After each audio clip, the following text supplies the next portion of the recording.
Tapi kendalanya itu lagi tadi, itu yang saya bahasakan kemarin pada saat kita pembahasan RT/RW.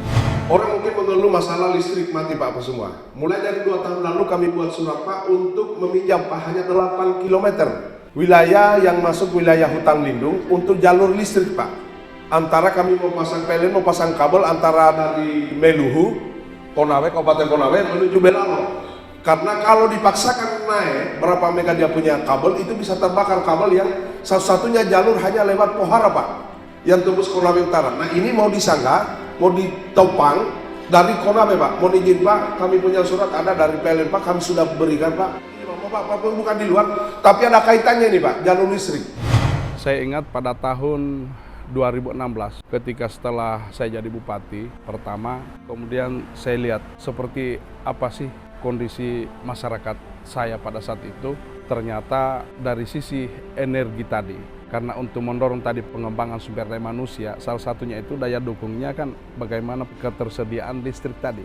Karena inilah energi yang akan digunakan oleh saudara-saudara kita, masyarakat kita. Bagaimana kita mau belajar kalau misalnya lampunya masih pakai lampu lilin, pakai lampu petromak atau apa semua. Nah setelah saya cari data, ternyata data itu memberikan gambaran masih ada 4 kecamatan, 4 kelurahan, dan 44 desa yang sama sekali tiang listriknya belum ada.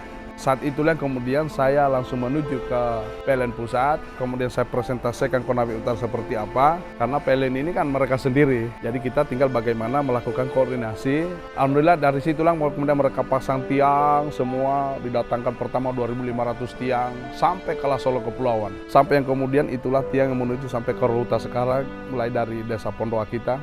Bahkan alhamdulillah terakhir ini ke desa Aseminunulai, yang dulunya jalanan pun tidak ada. Nah, itulah kemudian setelah diikuti dan saya pasangkan KWH gratis. Jadi setiap masyarakat itu saya siapkan KWH gratis agar kerjasama, baik ada yang dari dana desa maupun ada dari pemerintah daerah. Kemudian PLN pasang kabelnya, alhamdulillah semua terpasang. Nah muncul kendala sekarang. Kendala sekarang akibat banyaknya pemakaian ini kita menjadi terhambat di kekurangan daya itu sendiri. Nah kabel satu-satunya itu hanya yang dari Kendari lewat Pohara, itu yang masuk Motui, Sawah, sampai kemudian ke Konawe Utara, sampai ke Rota, sampai ke Solo Kepulauan sana apa semua. Nah ini kalau untuk dinaikkan dayanya itu bisa terancam pada kabelnya, karena kemampuan kabel tadi itu terbatas. Nah kemudian coba kita berkoordinasi lagi, ada satu jalan, yaitu bagaimana kita hubungkan dari Konawe itu yang lewat Meluhu, kemudian tembus ke Belalo. Nah kalau ini ditopang, daya ini akan menjadi ringan bebanan pada saat beban-beban puncak.